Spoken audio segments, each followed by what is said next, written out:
Hey everybody, welcome to the show today. Welcome to the program.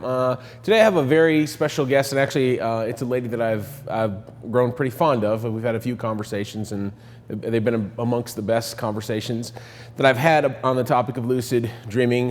And I want to let you know before we even go into this, what we're going to talk about today is, I don't want to call it controversial because it's not controversial as much as somewhat of a different spin and take compared to what you might be used to hearing. Of course, we're going to talk about different dream experiences and how lucid dreaming has affected our lives and so forth. But it's a lady I want you to get to know, and without any further ado, let me just say hello. So tell me, who are you and what do you do? Hello, my name is Amy Campion, and I primarily write about dreams, about intuition, imagination, and subconscious. And I also founded the Dream Well, which is a website with lots and lots of free stuff about how you can come to understand your own dreams. So lots of hints and tips and lots of information about interpreting symbols to understand your own dreams. Sure. So I'm going to switch a few of the questions that we agreed on around just a little bit based on flow, Amy, today. How'd you get into lucid dreaming and dream related activities and practices? I have been very fortunate in that dreaming has been something that's been central to my life for as long as I can remember. I had a very, very patient mother who would listen to me every morning. Oh, Mum, I had the most amazing dream last night. And she would listen actively, which was an awesome thing. So I grew up immersed in my dreams. But then I think, like many adults, I kind of lost track of that for a while as I went out and explored the external world and was having lots of adventures. And I kind of forgot that I knew a lot about dreams and forgot to pay attention to that inside world and got really caught up in the adventure of living for a while. Mm-hmm. So it's interesting that you and I haven't talked about that yet. We kind of rehearsed a little bit what we were going to talk about. Yeah. But I have two daughters myself. One's 16, Masai, and Ame's 13. And I've been recording their dreams when they were younger. I did it pretty regularly. They'd get up, they'd tell me what their dreams were, and then I would flip on an audio recorder and actually record their dreams. I should play some of those sometimes because their kids' dreams are so interesting and unfettered, But so that's good. That gives me hope because you've turned out to be a pretty interesting lady, and that means maybe, just maybe, if me giving my kids a little bit of room to dream has probably been helpful to them. So obviously today we're going to talk about lucid dreaming and its effect on us and what we've learned from it and how it shapes how we view the waking reality. But give me a little bit of contrast. I mean, tell me what's different. How was life for you before you started lucid dreaming, sort of, versus now, before you took up the practice? What's the difference? Well, as I said, I've had my first lucid dreams when I was a child, but then I forgot about it. And it's almost like I had to rediscover lucid dreaming. And at that stage in my life, I was out in the world having adventures. I was doing things like working in bars and factories and farms and doing kind of menial jobs, but having a great adventure. And I was very reluctant to give up my freedom because I thought that commitment meant giving up freedom. And I was very reluctant to commit to any choice in life. So I knew that I wanted to do something. I was seeking, but I didn't really know what it was I wanted to do. So in rediscovering lucid dreaming, which I did through reading Carlos Castaneda at that point, The Art of Dreaming, I was looking into shamanism and to lots of sort of different worldviews to try and help me make sense of the world. Then lucid dreaming helped me to understand that the world does not exist in binary opposites. Mm-hmm. So whereas before I couldn't decide whether I should be free and independent or committed to something, I realized that you can be both. And before I thought I had to be either an art student or a science student, that creativity and intellect were mutually exclusive kind of things. I realized that I didn't have to make that choice, that lucid dreaming brings everything together in a kind of cohesion so that you can understand that everything is interconnected and the essence of everything is contained within everything else. Yeah, absolutely. So talk to me. Well, obviously the idea of looking at things previously as more binary and now understanding that that's not necessarily the case, thanks to lucid dreaming. What were your big challenges? Like what issues were you having before you took up the practice? And and I want to expand a little bit as we get deeper into this and talk about, as we talked about when we were sort of going over what we were going to do, the difference between, the different types of parapsychological activities, prayer, meditation, lucid dreaming, hypnosis, and so forth. But tell me, what challenges were you having before you actually started? I mean, aside from looking at the world in a little bit too much of a binary fashion. I think one of the primary challenges that I was having was a sense of being a bit lost, a sense of constantly seeking for something but not knowing what that was. And as a result, trying lots of different religions and lots of different methodologies. I mean, it started with religion, but then I went through various different philosophies and became very dismal for a while, I think, as I kind of went into nihilism and there's no point to anything anyway, so what's the point of it all? To coming out the other side of that and going, well, now perhaps I need to explore something that's more traditional and get into shamanism and to paganism and to other alternative ways. So I think the challenge was that I couldn't find anything that made sense to me, and I couldn't find a way to make meaning out of the world. And when you can't make meaning, you become very lonely. Yeah. And you make bad choices because you're constantly searching for someone or something to fill that gap. Yeah. And that's not healthy either psychologically or physically. So then specifically, what's different about what's different about lucid dreaming and those other sort of spiritual approaches? I mean, how is it in your mind? How does it differ? And I think I already know the answer, but I just want to talk about it. How does it differ from other spiritual approaches? Tell me your point of view on that. Well, the ultimate conclusion that I came to after trying so many different philosophies and outlooks on life is that I already knew deep inside what I was looking for. I already had this sense of truth and of reality, and I was just holding this template up against the world to see what fit, and nothing did. So when you lucid dream, you go into yourself, and there is no authority between you and the deepest truth that you can find. So lucid dreaming is really about going within and finding a truth that is deeply, deeply personal. Yeah. And at the same time, I think it helps you resonate with other people, because once you are in touch with your own humanity and on an even deeper level, you come to understand what divinity and interconnectedness means, then you become much more deeply connected with everybody else around you as well. Yeah, absolutely. And so that lets me talk about what I want to kind of like talk back and forth about. So and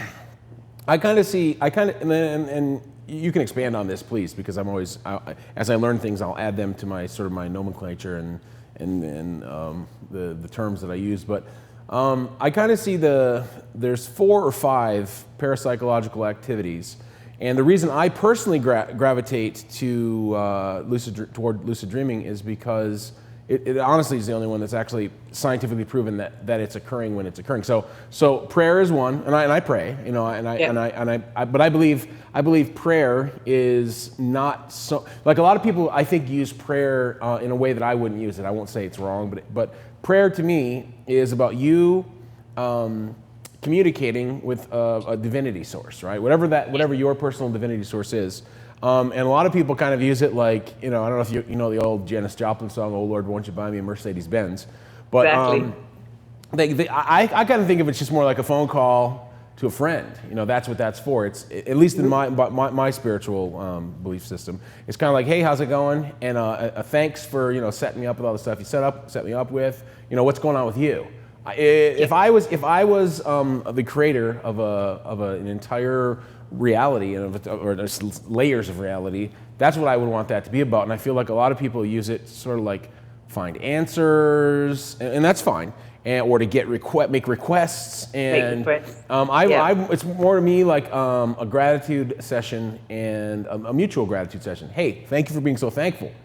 So mine is thank you for all the things you do, and then the response is it's vibrational, but the vibe of it to me is Thank you for being so thankful. I appreciate you appreciating the stuff that I've given you. Yeah. And then you got meditation, and I find that a lot of people use that wrong. They use it, and they mix the terms meditation or misuse it for contemplation, right?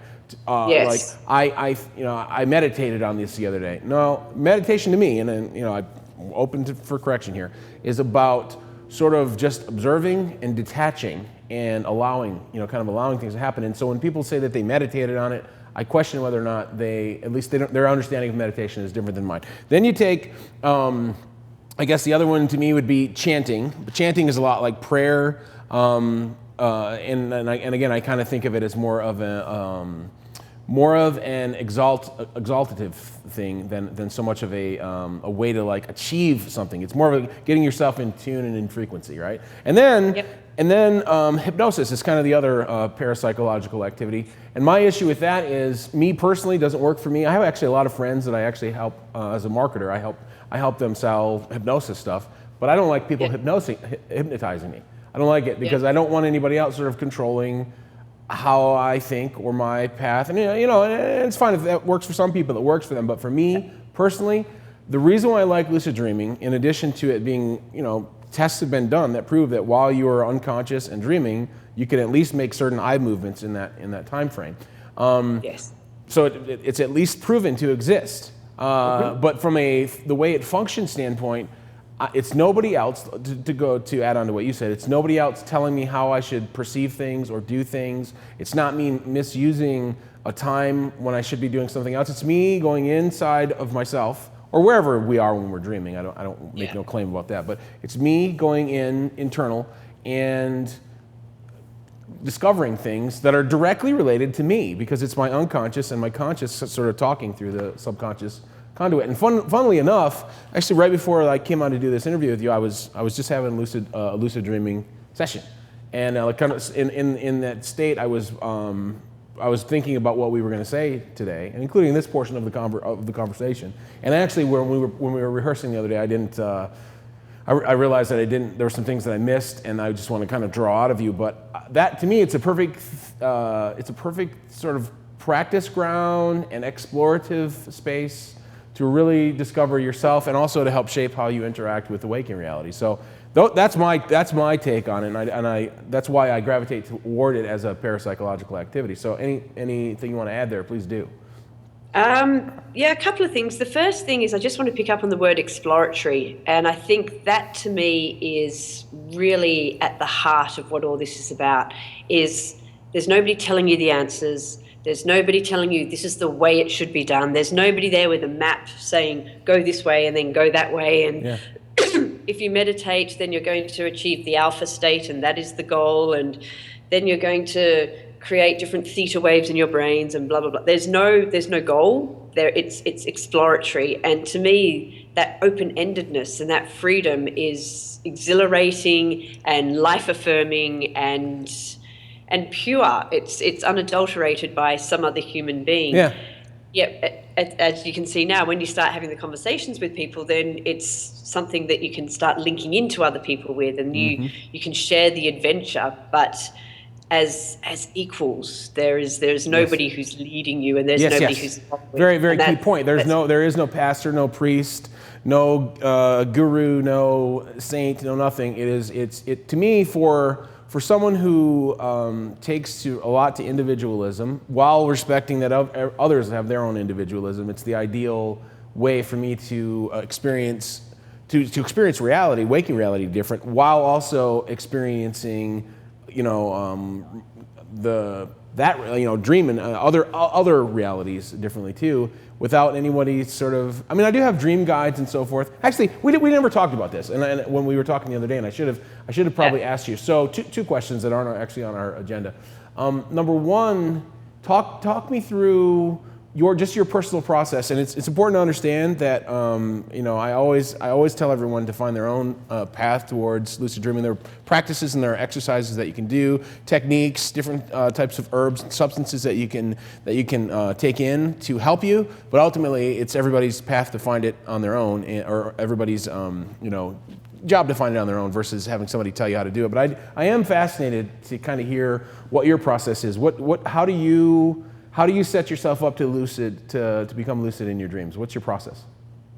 Now it's not as complicated as it used to be. When I was first rediscovering it, I had to use a lot of the tips and the methods, and I looked at my hands a lot. That thing that you do where you look at your hands throughout the day, and the reality checks. Am I dreaming? Am I dreaming? What makes this situation think that I'm awake? So using all those kind of tips and tricks. Now it's primarily intention. And it kind of overlaps with a process that I do for other things, which is dream incubation. So it's how do I plant the seeds in my mind of what I want to occur while I'm sleeping?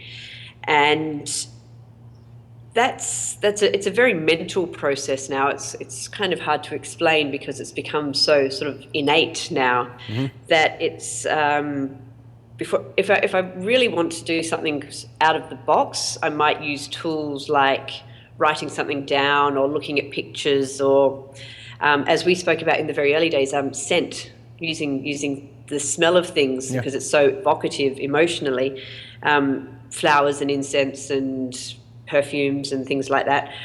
But now it's much more a process of going to sleep, clearing my mind. I always start with gratitude.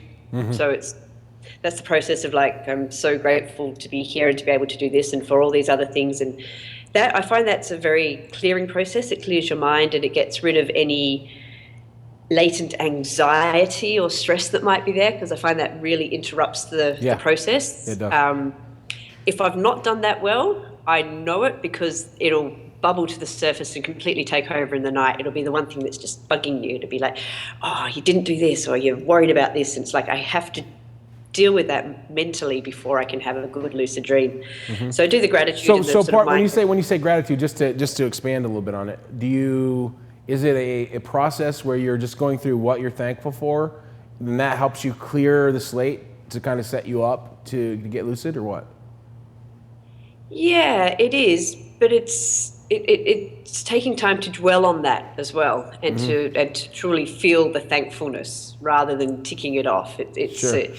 It's taking a moment to dwell in that. Yeah, like I love, you know what I love? The thing that I actually like about meditation is when you're in a quiet room, and I meditate to set myself up for, it's part of my process is meditation, which is a clearing of the sort of same thing. We just have a different. Yeah. Although I'm very grateful while I'm meditating for the very reason that I kind of think like, if you think about when this waking reality was invented, like if it was a video game, right? The version 1, or even the beta version, I got to believe that somewhere else, wherever the source of us all is, when whoever invented this game, when the first person played it, all they really did was come into this reality and maybe take like 3 breaths.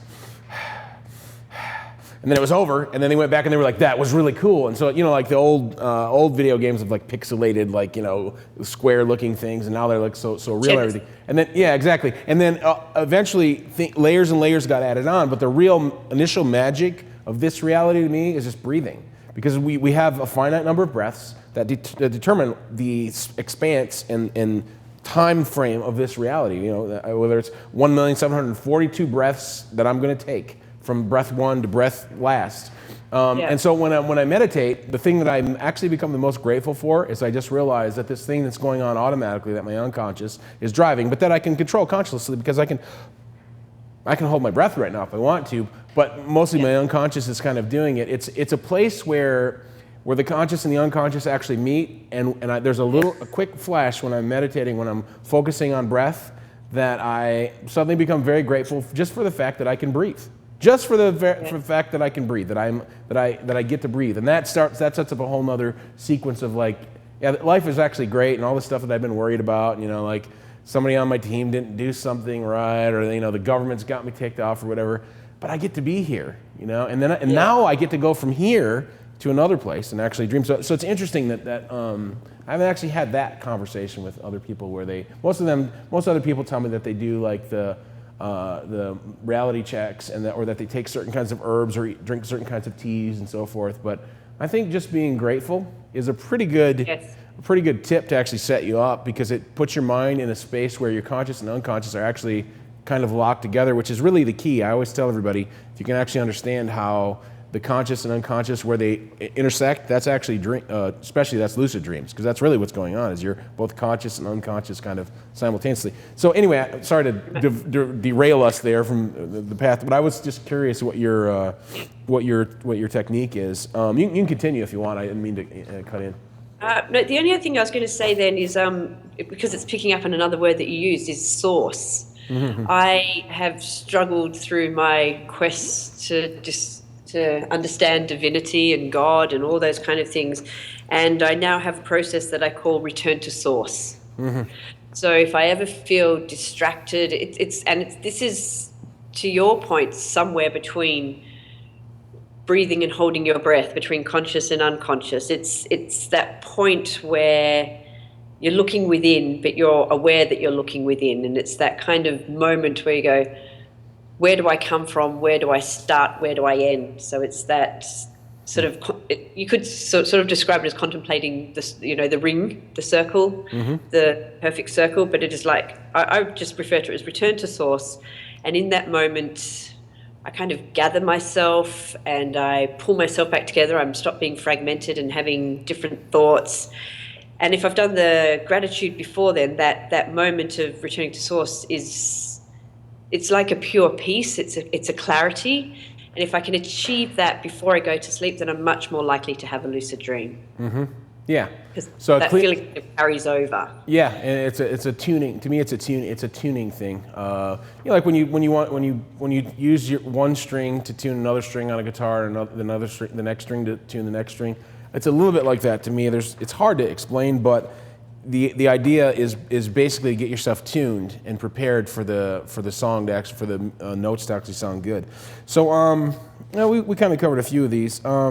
So what are some of the main benefits you've had from lucid dreaming? Amy, tell me some of the benefits you've had. Well, one of the things which I'll try not to dwell on too much because it sort of reiterates some of the points that I've already made, but you hear a lot about lucid dreaming when people first talk about it, and they'll tell you how you can fly in your dreams, or how you can have superpowers, or you can go out with models or movie stars or whatever, and all that kind of stuff. And you can.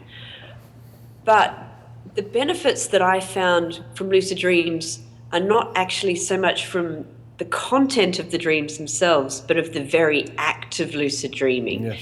So the one thing is that it changes your perception of the world. And I think this is what we spoke about before, is that if you realize that you can become conscious when you're so-called unconscious in your sleep, then you also realize that can have the reverse effect in your waking life, and that there isn't this really clear black and white between being awake and asleep and being conscious and unconscious, and that life is much more of a spectrum. And then once you realize that, then your whole perception of life changes. Oh, yeah. That to me is an incredible benefit. So our primary benefit from lucid dreaming, from the practice of it, or just from the experience of it, frankly, but the practice sustains this benefit, is, it's essentially that that state of awareness and the sudden realization. Like I don't talk about this too much, but before I did what I do now, which is I'm a pretty successful marketer, and I attribute it to my lucid dreaming and the awareness that it's given me. Before I was a bouncer, job was to beat people up, throw them out of the club every night, and I liked it. I'm not gonna lie, and I won't say I was. I've never been unintelligent, but I definitely was not as conscious and not as aware previously, and to not think through how my actions affected the reality around me. And what I learned, the main thing that I learned from the lucid dreaming practice, and it didn't take me very long to figure it out, was, well, first I thought I was crazy, because I woke up and I was like, man, this is so much like the dream world when I'm conscious in it. Like it's so similar. And then I was like, well, it's almost the same. I wonder if I try this, or if I do this same technique, or if I think differently, if that'll change my reality around me. And it did. It started changing it. And I thought, you know how you kind of like, it's like a self-fulfilling prophecy. You kind of start thinking, I must be going nuts. It must be just like maybe. And again, I didn't even know there was a thing called lucid dreaming when I was first doing it.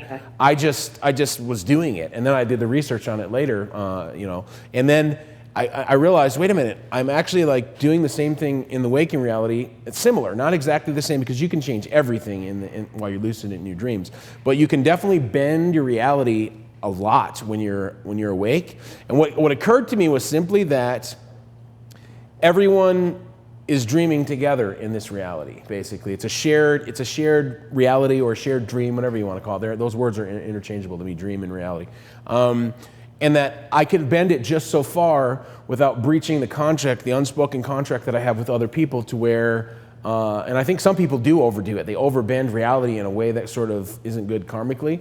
But there's an unspoken, I believe anyways, that there's an unspoken contract in this shared dream space that we're in, to where you and me and Justin, my video tech here, and Amanda, my assistant, my daughters are here too.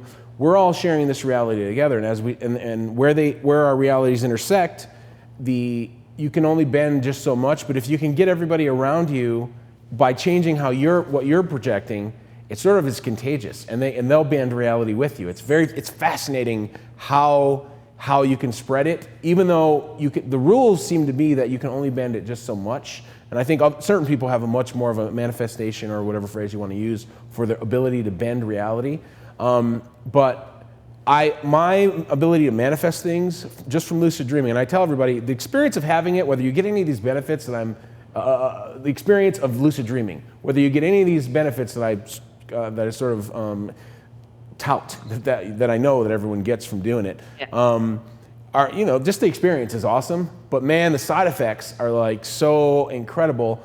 And scientifically, I've tested myself even. I'm in a state of gamma synchrony much more frequently, especially when I'm practicing lucid dreaming, but just in general, I'm emitting a lot more gamma waves, outside the sort of normal conscious, unconscious dream spectrum. And I'm pretty sure that's, from a scientific standpoint, that's a large part of the sort of awareness that I have. It's a comfortable hyper-awareness, Hyper-awareness is bad, but a comfortable, like, uber-awareness or ultra-awareness is what I kind of feel. So anyways, and that to me, so our benefit, not everybody gets it from that. They'll tell me, a lot of people will tell me, when I ask them that question, like, what's the biggest benefit? They'll say something like, well, it's a lot of fun. It gives me a place where I can discover things. A lot of people say that. Yeah. But a good group of people, but not as many as I would like, walk away from the experience saying it actually has helped me understand that there's no difference between this reality, or the differences are slight between this reality and the dream reality. So I love the fact that you and I have that exact shared perception of it. How long did it take you to start seeing the benefits? I mean, was it for me it was maybe like 5 or 6 times, and I feel like I was seeing them before that, but I was in such a like in-between state. But how long was it for you before you started seeing noticeable benefits from lucid dreaming? That's a really good question. I would say that I saw noticeable fleeting benefits for a long time. And I think this is sort of tied into my inability to commit to anything and my lack of discipline and my sort of exploratory nature. But I kept having moments of lucidity when I was awake where I would suddenly go, oh, I forgot about this. And then I would lose it again. And then when it came back, I'd go, you remember this from last time. Don't lose it again. And then I would lose it again. And I would have these moments where it almost became, when I was in the moment, I was so afraid of losing it that I would go, don't lose yourself. It's like, you're going to lose yourself again. This thing is going to go. And I was in a sort of a state of grasping and trying to hold on to it without really understanding the nature of it. So it's only when I committed myself to practice. Sure. So I sort of played with, I think, which is important, because the experience, even if you just do it like 1 or 2 or maybe a few times, is awesome. But to really see the benefits, for me, I sort of accidentally just started lucid dreaming like almost every other night for a little while, and I think that frequency of doing it it reshaped my brain, is the way that I would say. I don't know, because I honestly wish I had scans of my brain before and then scans after, but I didn't have that. But let me address something you just said, because you're always throwing out nuggets that we do this. It seems like in our back and forths.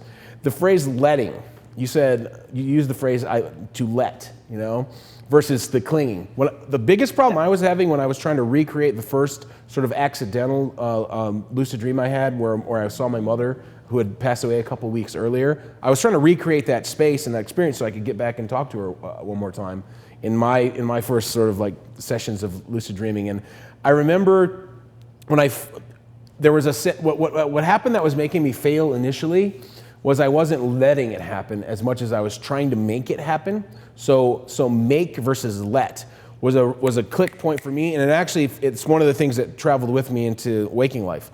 Now, whenever I still very stupidly still sometimes try to make things happen versus putting things in the right order and then just letting them happen, which is important. But I remember there was a couple times before I was able to actually achieve my very first like intentional lucid dream, where I felt like I was having it, and then I got so nervous, or like, I think I'm, that I somehow or another I like jolted myself out of it. I don't know if it was just my brain playing tricks on me, but I do remember a very tangible click in my brain that went, okay, I need to let this happen versus trying to force it to happen, because the making it happen can stop it from happening, because the anticipation and the anxiety got inhibited me from actually being able to do it. So I think that's fascinating what you said, because you were talking about kind of like in your waking life and the letting and the allowing versus the making, but like they go hand in hand, because that was where the dream space is what actually made me conscious of it. And we all kind of know that on some level. If you have to make somebody do something, or if you have to, you can't make somebody be your friend or make them be honest with you or make somebody love you. It's really an act of letting, and that was a huge leap for me. So I just wanted to jump on that because you said it. Let me ask just a couple more questions here, because I don't want to keep you too long. That's right. I just something to that, because there's something that's really important about that was really pivotal to me that we didn't really talk about before. Sure. And that was that I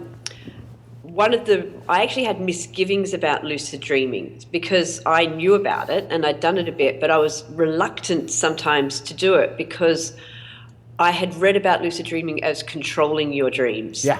And as much as I don't want an authority controlling me, I didn't want to be an authority controlling my own subconscious. Interesting. And I was a bit concerned that if I was lucid dreaming, that my subconscious wouldn't be able to do the job of communicating with me freely and giving me all this information that I'd been using from my dreams for many years anyway. So I had a misperception that lucid dreaming was controlling your dreams. I thought you went in there and you kind of pulled some levers and you drove around like you drive a car and you changed your dreams. And I didn't really understand that lucid dreaming is a reciprocal relationship. Sure. And it's an opening and it's a sharing. It's not, as you say, you can't make somebody love you, make your lucid dreams do something that they're really not going to do. Mm-hmm. Yeah, so what's interesting about that, okay, now thank you for feeding me that, because that's a thing that I love talking about, and it's not actually built into these questions anymore. To me, lucid dreaming is very much about your conscious and your unconscious shaking hands, having a little handshake and sort of going, because really typically, until you discover lucid dreaming, dream state is really about the unconscious and the subconscious. It's what it is about to me is I use the tree analogy, and I use the oak tree as the analogy because of my mom, the dream with my mom. But if you think about an oak tree, and you think about if I was to ask you where does the trunk of the tree start and where does it end, most people would have a hard time telling you exactly where the trunk of the tree ends. I mean, we all know where it's not, because when you hit the roots, that's no longer the trunk. And when you hit the leaves of the tree, that's no longer the trunk. But it's like, is it at the first branch? Is it on the first couple of roots? Is that still part of the trunk? I don't know. But the analogy there for me, that because I was trying to explain to someone how I viewed the conscious, the unconscious, and the subconscious. And the subconscious, to me, is the trunk. It's the conduit between the conscious, the leaves, and the upper branches, and the unconscious, which is the roots, and the conscious experiences things totally differently than the unconscious, just the same as the tree. So the conscious, in the analogy, like the leaves of the tree, experiences the sun and the wind, but rain doesn't really nourish it or anything, but the water goes down into the roots, and the roots take the water in, right? So the total tree, in order to experience all of nature and to live and to thrive, has to have a way. It has sort of like two separate parts that are connected through this other part of sort of experiencing the entirety of its existence. And so, to me, the subconscious is that conduit between the two. And what you said just triggered that memory, and I use that oak tree analogy because it reminds me of that tree that I saw my mother under. But understanding that it's a handshake. Typically, your conscious is not present when you're dreaming, right? It's your unconscious, sort of like trying to translate through your subconscious, through that conduit, so that your conscious can get some sort of use out of it, I think, Yeah. And when you're lucid, it really is like somehow or another, just for that one moment in time, they're both sharing a reality space. And then also it happens when you're awake. It starts happening when you're awake, too, to where your conscious and unconscious are sort of firing on the same, all the cylinders are firing, in like the timing belt is finally like right. Timing belt to a car. So anyways, I just wanted to say that because to me, that's really the whole crux of it for me. It's just understanding that most of the problems that people have, and why I say by starting a lucid dreaming practice, without me telling you anything other than helping you understand how to do it and what path you might want to take, just the conscious handshake that happens will help you align your conscious and your unconscious mind in a way you've never been able to do. And so if you have a problem with something like smoking or being impatient or any number of problems, I've tended to find that it becomes a lot easier to solve those kind of problems where you cannot figure out why you can't fix this thing about yourself. And what the reason is, the unconscious is very much an illogical thing. It's very much emotional, and the conscious is a lot more like logical, right? It can only do like small jobs, but it does small jobs really, really well. But the unconscious, well, it's running your breathing and your heart and all of your emotions and all this stuff. When you can get them to have that little handshake and agree and do it in a balanced way, just suddenly things will start to, for me anyways, I've found that things start to change just by getting them to align just for a moment. Because most people's conscious and unconscious minds are so out of alignment and they don't even realize why they're doing this, saying this one thing over here, and then they keep dating people that are no good for them or being friends with people who are no good for them or smoking or drinking or whatever the thing is. Why would you keep doing that when you consciously know that you shouldn't do it? Even when you get past the sort of... don't even want to. Yeah, you don't even want to. And so that, to me, that is a sort of like weird benefit, core benefit of lucid dreaming. It's like your conscious and your unconscious are literally scientifically simultaneously awake in that space. So I just wanted to touch on that because I don't bring that up enough, and it's like a main thing that when I was finally able to explain that to somebody, that was the thing, that got them to A, understand it, and B, be able to do it pretty quickly because they realize that, there's a moment where I have to have this kind of like handoff, sort of like passing the steering wheel of a car. All right, so let's take the last few questions here, and then I'll let you just have the floor and just say whatever you want to say that I probably talked over, and I apologize for that. I just get so excited when I'm talking about lucid dreaming because like it's the big reason why I'm doing this, and I tell everybody this, is because I want there to be much more of awareness and acceptance of lucid dreaming as a really simple way to do everything that we were just kind of talking about, like become aware, have your conscious and unconscious more in alignment. And I don't think right now, for whatever reason, the world at large kind of looks at it as like a fringe thing, and there's no like acceptance of it, and yet. I know there's a spiritual component to lucid dreaming because it's doing something between different planes of existence. But really, no matter what your spiritual beliefs are, it doesn't matter if you're Christian, if you're Jew, if you're Buddhist, if you're Sikh, it doesn't Muslim. It doesn't matter. You can lucid dream and discover something about yourself that you didn't ever know. And I look at it totally through the scientific standpoint and try to look at it that way. So Amy, let me ask you. Do you think other people view you differently post lucid dreaming? Because I know for me, everybody was like, "What's going on with you, dude?" Like once I really got into practicing it, do you think that there's a different kind of a view of you post and pre lucid dreaming? Yeah, insofar as that the same people are around that were post and pre lucid dreaming. I sort of talked about how I was in a very exploratory stage, and a lot of the people that I met before I was lucid dreaming, I think, picked up on this energy that I had, that I was looking for something, and they were they were lost people a lot of the time, looking for something themselves. Having integrated lucid dreaming into my life, I would say that I still sometimes meet those people, but I'm surrounded inherently by people that are more positive, that are not lost in a kind of desperate seeking way. And people they're curious people. They're highly intelligent seeking people. But they're people that that seem very grounded and based in a positive mind space rather than in a destructive or in a desperate one. So you're saying that the people that are around you view you differently now because they're different people. I mean, meaning Yes. you now are attracting different people. I can't, hands down, I have to agree with that, because all of a sudden I started looking at everything and everyone differently. I was like, because different things happen to me during the dreams, and I tend to not like talk too much about my actual lucid dreams. Some people, that's what they do. They just talk about the dreams they have, and it's fine. It's just not for me. I like to talk about the benefits and then how you can get the benefits and why you should want the benefits. And then I do, because my dreams are very personal, your dreams are very personal. And I almost think like you and I seem to have this shared thing of like, I don't want to tell people which techniques they should necessarily use. I want to give them some choices and maybe be clear with them that I think they should develop a habit, but not necessarily. Do it once or twice if you can manage it and pull it off. Do it once or twice. I think you'll do it a lot more if you just do it a couple times, because it's better than any movie. But I don't need you to. I don't need you to come put money in any coffers or sell you on any kind of dogma or anything like that. And I just find that like the people that I attract now, it's at this point it's almost unconscious again, and I wouldn't say unconscious as much as it's there's that the maturity conscious. The first stage is of competence, right?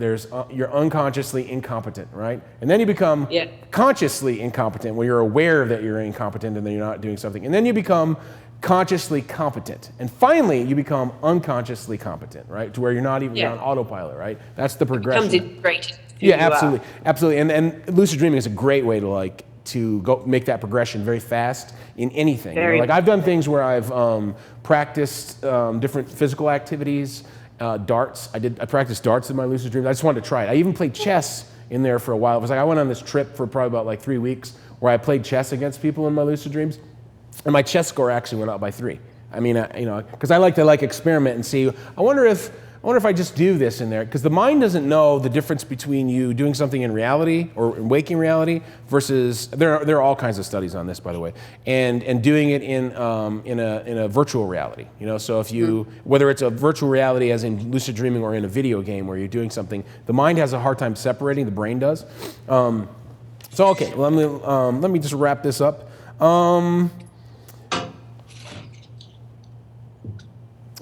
On the whole, what do you think of? What are your basic thoughts on lucid dreaming on the whole, Amy? On the whole, I think when I first thought about coming to lucid dreaming, I was worried that it was like taming something wild or like caging something that should be free, and that exerting conscious control over something subconscious was inherently wrong. So I think going back to that point you made about the handshake, and as I've sort of described it, it's a reciprocal agreement. It's inherently respectful and it's inherently humble. Once you realize that lucid dreaming is, and it's part of a spectrum. It's not a black and white. It's not an opposite. It's about bringing together lots of different disparate things and realizing that there's cohesion and there's connectedness between those things. That's life affirming and positive and inherently enriching. And there's nothing negative or taming or controlling about it at all. It's an opening, if you like. It's a way of opening to the universe and to life and to people and to letting more into your life rather than trying to box it in or control it. Sure. So that's the kind of the key learning, I think. So, and as you said, getting excited about it and wanting to share it with people. That's why I started my website, is because I didn't want to sell anything. It wasn't about trying to convince people of my opinion. It's just, this is a really awesome thing that might make your life better. And if you want to try it, then here's some ways that might help you try it. So I'm all on board with your helping you share it with the world. I think it's an awesome thing to do. Yeah, great. And you and I are going to have a lot more of these. I'm hoping that we'll have a lot more of these, and we'll be able to do some really cool stuff together. Let me just touch on one thing that you just said, because it reminded me of something that happened to me when I was little. When I was younger, my cousin came to my brother and I, and he was studying like psychology and NLP, and I was maybe I don't even know, maybe 15, 16, and my brother was he had to be only like 11 or 12, maybe about 11, 12. So what he did was he held out his hand. Our cousin did. He held out his hand, and he had a bunch of coins in his hand. Now, what's interesting is if you listen to the difference between what I said and what my brother said when our cousin asked us the question that I'm going to reveal here in a second, you'll understand.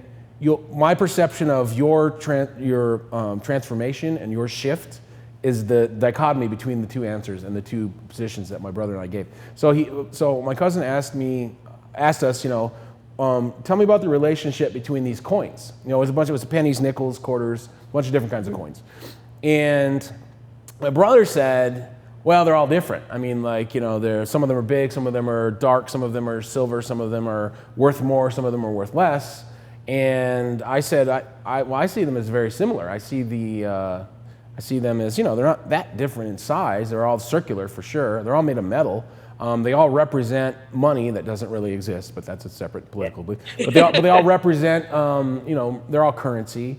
And, I see them as the same. And actually, he said, well, it's good because that's the point I'm trying to make. Some people look for differences and some people look for similarities. And both are required in the world, okay? The people who look for differences, people who look for similarities. But depending upon what outcome you want to get, and if you're cognizant and conscious of which way you're looking at things, whether you're looking for differences or whether you're looking for similarities, differences people tend to be more problem-focused and more leery of people and more negative is what I think most people would call it. But I don't have that whole negative positive thing. I think that they're yin-yang, right? And sameness people tend to be more open, tend to be more solution-oriented, tend to be more positive, in a lot of ways. And, that little lesson, has everything to do with lucidity. Because what you said about controlling, you're feeling like you were trying to control your dreams and sort of looking at it as maybe it was something you shouldn't be doing. I don't say you should lucid dream every single night, but I definitely think there's room to have that handshake and to have that reciprocal relationship, because if you want to be successful in your waking life, in waking reality, it really is about managing relationships and having them. And so that relationship between your conscious and your unconscious, that you're sort of like having this reciprocal relationship in that instance, is very good practice, because it's only those two things that are in there. Your conscious and your unconscious. It narrows down all the variables and all the noise and all the everything. And to me, it honed my ability to switch back and forth between looking for differences and looking for sameness. But really, I tend to want to spend most of my time looking for similarities and sameness, because for me, vibrationally, that works better, So, anything I didn't ask you, anything that we didn't cover that you wanna end with, because last word's all yours. No, not without starting whole new chapters on things. But just for teasers, I think we can talk about Tibetan dream yoga, which is about how we can maintain lucidity throughout our entire life, even through to the point of dying. We can talk about how lucid dreaming can help us overcome nightmares, and particularly sleep paralysis, which is something that I've also explored in great detail. But all of those, I think we can leave aside for another conversation. The main point is, I think, the benefits that you get from lucid dreaming are not restricted to the content of the dreams themselves, but to the act of actually maintaining lucidity throughout various stages of consciousness. Perfect. So I look forward to speaking with you about using lucidity to overcome nightmares. and Yep. Tibetan. We'll make both of those topics for the next time we get together. And I know you're actually about to have a baby, right? You're about to. Yes. Yep. Awesome. You cannot tell, just so you know. If you didn't tell me that, I wouldn't know. Headshot. Yeah. Well, great. Well, I mean, not everybody. The headshot might still be indicative of the fact that they're pregnant. However, I didn't want to go into it this time, but like we talked about on the call when we talked, I'd like one of the things we talk about next time, at least to touch on the idea of using lucidity, tapping into dream lucidity in ways that can help women who are expecting mothers. Because I found Yes. that I stumbled onto this as a thing that was very helpful to people that I've worked with and that I've showed it to, and I have. I've had great experiences with that, but I wanted to just kind of have like a general conversation first time out of the gate. So next time we'll save those 3 conversations for next time. And thank you so much tonight. When I'm grateful for things, when I hit my tick list, which I know I'm not supposed to do, but when I hit my tick list, I will be thankful that we had this conversation and that I've met you. And thank you to Asta who went out and found you and brought you into my life. It's awesome. Yeah, she is awesome. So organized. She's managing multiple time zones. Yeah, I know. She's great at that. So with that, I'm going to go ahead and sign off. Thank you for watching. And, this content, Amy will have it and I'll have it. And I suggest, Amy, what's your website? Just to make sure that anybody who watches ends up at your website. Tell them what it is, Yep. .com. www.thedreamwell.com. www.thedreamworld.com. So make sure you... Well. Oh, the Dream Well. Yeah. See? That's why I have Sorry. other people in my life. Dreamwell.com. Make sure you check out Amy there, and I will see you guys next time.